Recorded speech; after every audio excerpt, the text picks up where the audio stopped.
بسم اللہ الرحمن الرحیم۔ السلام علیکم۔ آنے والے تمام طلبہ اور طالبات کو خوش آمدید۔ امریکن لائف سٹف کی اردو آن لائن کلاسز کے اندر آپ کے معلم حافظ احمد رضا آپ کی خدمت میں حاضر ہیں۔ آج کا ہمارا لیکچر نائنتھ کلاس کے لیے ہے، اور نائنتھ کلاس کا یہ لیکچر اردو کا، جس میں ہم پڑھیں گے خط کا طریقہ کار۔ میں اپنے لاسٹ لیکچر میں جو میں آپ کے ساتھ شیئر کر چکا ہوں، اس میں یہ بات عرض کی تھی کہ آپ کے ٹیچر کچھ علیل ہیں، ان کی علالت کی وجہ سے میں یہ فرائض سر انجام دے رہا ہوں، اور امید کرتا ہوں کہ انشاءاللہ آپ میرے اس لیکچر سے مستفیض ہوں گے۔ خط کا طریقہ کار عموماً بہت سے طالب علم کو پریشان کرتا ہے کہ یہ کس طرح سے لکھا جائے گا اور اس خط کو ہم کس طرح سے پریزنٹ کریں گے۔ میں خط کے حوالے سے کوئی لمبی چوڑی آپ کے ساتھ تقریر نہیں کروں گا، بڑے ہی مختصر وقت کے اندر میں کوشش کروں گا کہ آپ کا یہ خط کا طریقہ آپ کو واضح کر دوں۔ ہمارا آج کا موضوع ہے جی خط کا طریقہ کار، اور خط کے اندر ہمارے پاس 1 سے لے کر 3 تک خطوط ہیں، یہ آپ کو پتہ ہونے چاہیے۔ 1 سے لے کر 3 خطوط آپ کو اچھی طریقے سے برابر بھی ہونے چاہیے، ٹھیک ہے جی۔ اس کے بعد خط کے طریقہ کار کو لے کر مضمون کے حوالے سے جو میں آپ سے 1 سے لے کر 3 تک آپ کی جو کتاب میں موجود ہے، اس میں پہلا جو خط ہے وہ ہے والد کے نام اسکول میں امتحانی نتیجے کی رودات بیان کرنا۔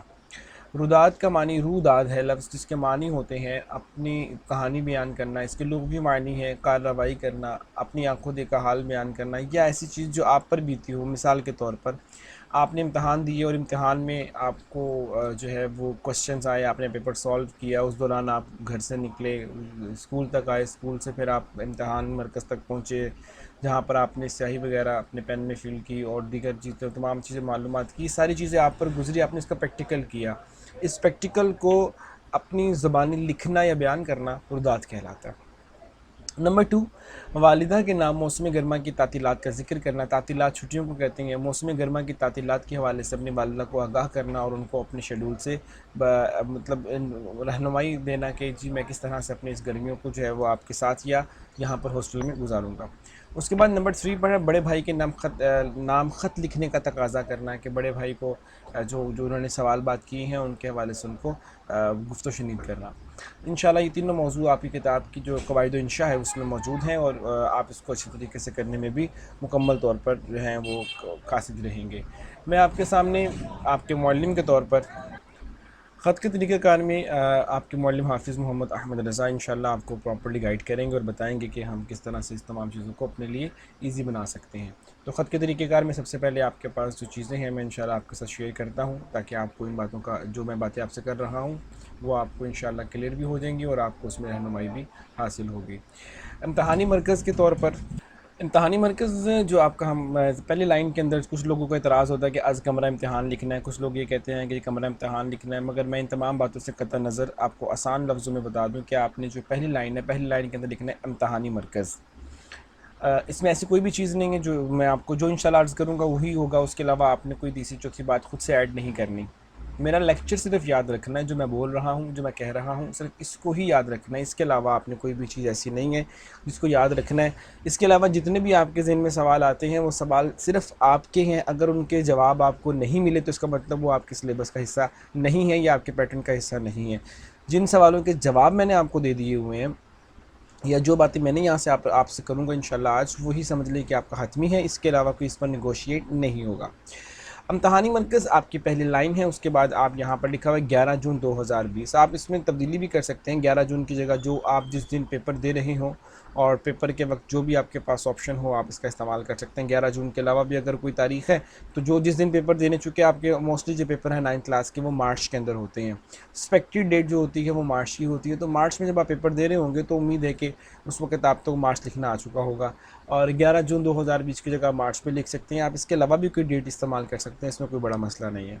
اس کے بعد آپ کی 2 لائنیں مکمل ہونے کے بعد اس میں ایک امتحانی مرکز اور 11 جون 2020 کے درمیان ایک اور کچھ اساتذہ کرام لائنیں ایڈ کرواتے ہیں، جس میں مثال کے طور پر ایک لائن ہوتی ہے کہ جی آپ شہر کا نام لکھیں، یعنی کہ شہر، اس کے بعد بریکٹ کے اندر الف ب جیم، ایسا کچھ بھی آپ نے تحریر نہیں کرنا۔ یہ ایک ایکسیپشنل کیس ہے، ایک ادر وے، ایک ادر آپشن ہے، مگر میں سمجھتا ہوں کہ جو چیز آپشن میں ہو تو اس کو آپ بجائے اس کے کہ اپنے ذہن میں نقش کریں۔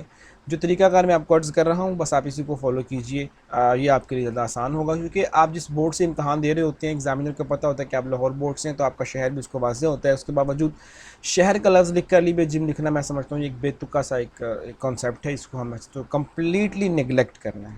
نمبر 3، محترمی و مکرمی پیارے ابا جان. آپ یہاں پر دیکھیے گا کہ میں نے چونکہ ایک جنرلی لکھا ہے، تو محترمی و مکرمی کے بجائے آپ یہاں پر پیارے ابا جان، میرے پیارے بابا جان، جو بھی خوبصورت الفاظ آپ چن سکتے ہیں، مگر لفظ اردو کے ہونے چاہیے. ایسا نہ ہو کہ مائی ڈیئر بابا جان ایسے الفاظ کا چناؤ کریں. تو ایسے الفاظ آپ نے نہیں لکھنے، بلکہ میرے محترمی و مکرمی پیارے ابا جان، میرے پیارے ابا جان، میرے پیارے بابا جان وغیرہ وغیرہ، جو بھی پیارے پیارے الفاظ القابات ان کو مخاطب کرنے کے لیے آپ استعمال کر سکتے ہیں وہ آپ کر سکتے ہیں، مگر یاد رکھیے وہ الفاظ اردو کے ہی ہونے چاہیے.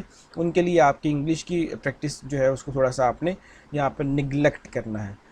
ناؤ آپ کی تیسری لائن بھی ہونے کے بعد آپ یہ دیکھیں سائن آف ایکسکلیمینیشن ہے. اگر میں سائن آف ایکسکلیمینیشن کو یہاں پر آپ کے سامنے بلیک کر دوں تو یہ کلیئر کرنے کے لیے کہ جناب آپ اس کو لکھیں گے. سائن آف ایکسکلیمینیشن کو ہم اردو میں کہتے ہیں خطابیہ. ویسے 3 نام ہیں اس کے. اس کو ندائیہ بھی کہتے ہیں جب کسی کو پکارنا ہو. اس کے الگ الگ ٹرمز ہیں. جب کسی کو پکارنا ہو تو ندائیہ کہتے ہیں، جب کسی کو مخاطب کرنا ہو تو خطابیہ کہتے ہیں، جب اپنی فیلنگز کا اظہار کرنا ہو تو استجابیہ کہتے ہیں. تو یہ ڈپینڈ کرتا ہے، علامت ایک ہی ہے مگر اس کے نام مختلف ہیں، مگر فیلنگز کے ساتھ ساتھ اس کے معنی اور مفاہیم چینج ہوتے ہیں. مگر انگلش میں اس کو ایک ہی نام سے یاد کیا جاتا ہے، اسے کہتے ہیں ایکسکلیمینیشن. ناؤ آپ کی ویری نیکسٹ لائن کے اندر کچھ طالب علم یہ کرتے ہیں کہ پیارے محترمی و مکرمی پیارے ابا جان السلام علیکم، وہ اسی لائن میں لکھ دیتے ہیں. حرج نہیں ہے مگر مناسب نہیں لگتا. مخاطب کرنے کے بعد آپ نیکسٹ لائن میں لکھیں السلام علیکم. اس کے بعد پھر اگین سائن آف ایکسکلیمینیشن آپ لکھیے. اس کے بعد عرض کرتا ہوں کہ آپ کی خیرت مطلوب ہے وغیرہ وغیرہ. کم از کم آپ دیکھیں 1 2 3 4 5 6 7 6 لائنیں ایٹ لیسٹ آپ لکھیں گے. ایٹ لیسٹ کا معنی آپ مجھ سے بہتر سمجھتے ہیں، آپ ماشاء اللہ انگلش میڈیم کے اسٹوڈنٹس ہیں. ایٹ لیسٹ کم سے کم 6 لائنیں اینڈ میکسیمم آپ جو ہے وہ 8 سے 9 لائنیں کر سکتے ہیں. اس سے زیادہ کریں گے تو آپ کا خط اوور لگے گا اس لیول پر. جو آپ کی قواعد انشاء میں لکھا ہوا ہے آپ اس کا ایز اٹ از کریم کر سکتے ہیں، مگر یاد رکھیے گا کسی کا نام نہیں مخاطب کرنا. آپ نے یہاں پر کسی کا محلہ یا کسی کی گلی یا کچھ لوگ گلشن راوی لکھ دیتے ہیں، مطلب کچھ لوگ دربار شریف کا کانسیپٹ پیش کرتے ہیں، کوئی گڑی شو وغیرہ لکھ دیتے ہیں. اس طرح کی تمام چیزوں سے آپ نے اوائڈ کرنا ہے. رائٹ، آپ نے کسی پلیس کا نام نہیں لکھنا، کسی شخص کا نام نہیں لکھنا، کوئی اسپیسیفک ڈیٹ نہیں لکھنی، کوئی رول نمبر نہیں لکھنا. بٹ آپ نے جو لکھنا ہے وہ آپ کے کتاب کے اندر جو آپ کے معلم اس وقت پریزنٹلی موجود ہوں گے انشاءاللہ آپ کو گائیڈ کریں گے پریکٹس کے طور پر، کہ آپ نے رول نمبر بھی اپنا نہیں لکھنا. ڈائریکٹ جنرل سے باتیں لکھنی ہیں. جنرل باتوں کا مطلب یہ ہے کہ آپ نے کوئی بھی ایسی ہنٹ نہیں دینی کہ آپ کے ایگزامینر کو لگے کہ جناب یہ بچہ ہمیں جو ہے وہ یو ایم سی کیس کی طرف جا رہا ہے. رائٹ، تو اس کے بعد آپ کی یہ تمام پیٹرن ہونے کے باوجود آپ نے لاسٹ میں کیا ہے وسلام آپ کا بیٹا. اب غور فرمائیے گا یہاں پر لکھا ہوا تھا کہ آپ محترمی مکرمی پیارے ابا جان. جب پیارے ابا جان کا لفظ لکھا ہوا ہے تو یہاں پر اوبویسلی ابا جان کو لکھنے والا بیٹا ہی ہو سکتا ہے، پھوپھا تو ہوں گے نہیں. تو یہاں پر اس چیز کو آپ نے خاص خیال رکھنا ہے، یہ اس کے اکارڈنگ آئے گا. محترمی مکرمی پیاری اماں جان، تو اماں جان کے لیے بھی بیٹے کا لفظ ہوگا، بیٹا ہوگا یا بیٹی ہوگی. پیارے بھائی جان کے لیے نیچے جو یہاں پر موجود ہوگا بھائی ہوگا. چچا کو لکھ رہے ہیں تو بھتیجا ہوگا. تو یہ کانسیپٹ آپ نے ذہن میں رکھنا ہے. دوست ہوگا تو یہاں پر پھر آپ کا مخلص یا آپ کا پیارا، آپ کا دوست یا آپ کا ہر دل عزیز. یہ تمام چیزیں کانسیپچولی ڈسکس کرنی ہے. میں آپ سے کرنے کا مطلب یہ ہے کہ آپ کو خط کا طریقہ کار اچھے سے آ جائے. کچھ لوگوں کو کوشچن ہوتا ہے کہ سر ہم درخواست کو اڈاپٹ کریں یا خط کو اڈاپٹ کریں. تو بیٹا میں یہ کہتا ہوں کہ آپ کے پاس چوائس نہیں ہے، because you are a student, you are a learner. سیکھنے والے کے پاس چوائس نہیں ہونی چاہیے. سیکھنے والے کو ہر چیز سیکھنی چاہیے، اور سیکھنے کے بعد اس کے پاس چوائس ہونی چاہیے کہ وہ وہاں پر کیا بہتر ڈیسیجن کر سکتا ہے. درخواست ایک بیٹر چوائس ہے کمپیریٹیولی خط. بٹ میں ہمیشہ فوکس یہ کرتا ہوں کہ بچے دونوں چیزیں سیکھیں، کیونکہ امید سیکھنے سے انسان کے جو علم ہوتا ہے اس میں وسعت آتی ہے، اور بہت چیزیں جو ہیں وہ سیکھنے کو اس کے اندر بہتری پیدا کرتی ہے. نمبر آپ کا بیٹا وسلام آپ کا بیٹا حمدہ چھوٹی ہے بڑی ہے. کوشچن یہ ہوگا سر ڈیٹ لکھنی ہے یہاں پر. تو بیٹا ڈیٹ تو آلریڈی ہم یہاں پر لکھ چکے ہوئے ہیں، تو یہ آپ کا سوال ہی جو ہے وہ فیل ہو گیا. اس میں کوئی اتنی بڑی راکٹ سائنس نہیں تھی کہ مشکل کوئی چیز محسوس ہو رہی ہو. میں آپ کو ایک طرح سمری کر کے بتا دیتا ہوں، یہ آپ ذرا نوٹ فرما لیجئے.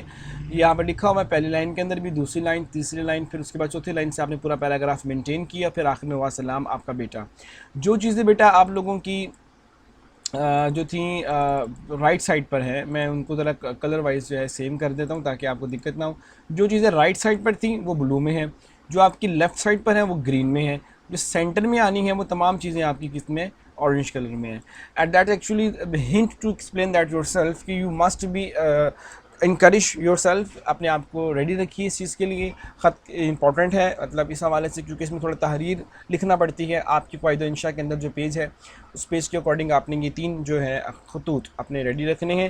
میں خطوط کی نشاندہی کر دیتا ہوں. یہ 3 خطوط ہیں. والد کے نام اسکول میں امتحانی نتیجے کی رودات بیان کرنا، والد کے نام موسم گرما کی تعطیلات، والدہ کے نام تعطیلات کا ذکر کرنا، بڑے بھائی کے نام خط لکھنے کا تقاضا مطلب ڈیمانڈ کرنا، بتانا، ان کو کہنا. What ever you can understand. جب آپ ریڈ کریں گے تو انشاءاللہ آپ کو سمجھ آ جائے گی.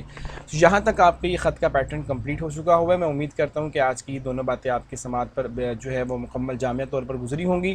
مزید انشاءاللہ ہم نیکسٹ لیکچر کے اندر اپنی مزید گفت و شنید کو جو ہے وہ آگے بڑھائیں گے.